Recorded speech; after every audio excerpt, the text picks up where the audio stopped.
ತುಂಬಾ ಜನ investors believe ಮಾಡ್ತಾರೆ ELSS ಫಂಡ್ ಇಂದ ಬರುವಂತ ಪ್ರಾಫಿಟ್ಸ್ ಕಂಪ್ಲೀಟ್ ಟ್ಯಾಕ್ಸ್ ಫ್ರೀ ಇರುತ್ತೆ ಅಂತ. ಆದ್ರೆ ಇಲ್ಲಿದೆ ಮಿತ್ ಬಸ್ಟರ್. ನೀವು ELSS ಫಂಡ್ಸ್ ಗೆ ಮಾಡೋ ಇನ್ವೆಸ್ಟ್ಮೆಂಟ್ ಗೆ ಟ್ಯಾಕ್ಸ್ ಡಿಡಕ್ಷನ್ ಸಿಕ್ಕರೂ ಕೂಡ ಕ್ಯಾಪಿಟಲ್ ಗೇನ್ ಟ್ಯಾಕ್ಸಬಲ್. ಬನ್ನಿ ಹೇಗೆ ಅಂತ ನೋಡೋಣ. ELSS ಸ್ಕೀಮ್ಸ್ 80% ಗಿಂತ ಜಾಸ್ತಿ ಕಾರ್ಪಸ್ ನ ಈಕ್ವಿಟಿಲಿ ಅಲೋಕೇಟ್ ಮಾಡುತ್ತೆ.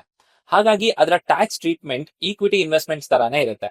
ಈಗ ಇಂಡಿಯಾದಲ್ಲಿ ಈಕ್ವಿಟಿ ಇನ್ವೆಸ್ಟ್ಮೆಂಟ್ಸ್ ಏನಾದ್ರೂ 12 ತಿಂಗಳಕ್ಕಿಂತ ಕಡಿಮೆ ಹೋಲ್ಡ್ ಮಾಡಿದ್ರೆ ಅದನ್ನ ಶಾರ್ಟ್ ಟರ್ಮ್ ಅಂತ ಕನ್ಸಿಡರ್ ಮಾಡ್ತಾರೆ. ಹಾಗೆ ಅದಕ್ಕೆ 20% ಟ್ಯಾಕ್ಸ್ ಚಾರ್ಜ್ ಮಾಡ್ತಾರೆ. ಅದೇ ಏನಾದ್ರೂ ನೀವು 1 ವರ್ಷಕ್ಕಿಂತ ಜಾಸ್ತಿ ಹೋಲ್ಡ್ ಮಾಡಿದ್ರೆ ಅದನ್ನ ಲಾಂಗ್ ಟರ್ಮ್ ಅಂತ ಕನ್ಸಿಡರ್ ಮಾಡ್ತಾರೆ. ಹಾಗೆ ಅದಕ್ಕೆ 12.5% ರೇಟ್ ಅಲ್ಲಿ ಟ್ಯಾಕ್ಸ್ ನ ಚಾರ್ಜ್ ಮಾಡ್ತಾರೆ. ಸೊ ಇಲ್ಲಿ ಕ್ಯಾಚ್ ಏನಂದ್ರೆ ELSS ಸ್ಕೀಮ್ಸ್ ಗೆ ಮ್ಯಾಂಡೇಟರಿ 3 ವರ್ಷ ಲಾಕ್ ಇನ್ ಪೀರಿಯಡ್ ಇರುತ್ತೆ. ನೀವು 3 ವರ್ಷಕ್ಕಿಂತ ಮುಂಚೆ ಅದನ್ನ ಸೆಲ್ ಮಾಡೋಕ್ಕಾಗಲ್ಲ. ಸೊ ELSS ಇಂದ ಬರೋ ಗೇನ್ಸ್ ಅನಿವಾರ್ಯವಾಗಿ ಲಾಂಗ್ ಟರ್ಮ್ ಆಗುತ್ತೆ. ಹಾಗೆ ಅದಕ್ಕೆ 12.5% ಟ್ಯಾಕ್ಸ್ ಚಾರ್ಜ್ ಆಗುತ್ತೆ. ಏನಾದ್ರೂ ನಿಮ್ಮ ಪ್ರಾಫಿಟ್ 1.25 ಲಕ್ಷಕ್ಕಿಂತ ಕಡಿಮೆ ಇದ್ರೆ ಅದಕ್ಕೆ ಕಂಪ್ಲೀಟ್ಲಿ ಟ್ಯಾಕ್ಸ್ ಎಕ್ಸೆಂಪ್ಟ್ ಇರುತ್ತೆ.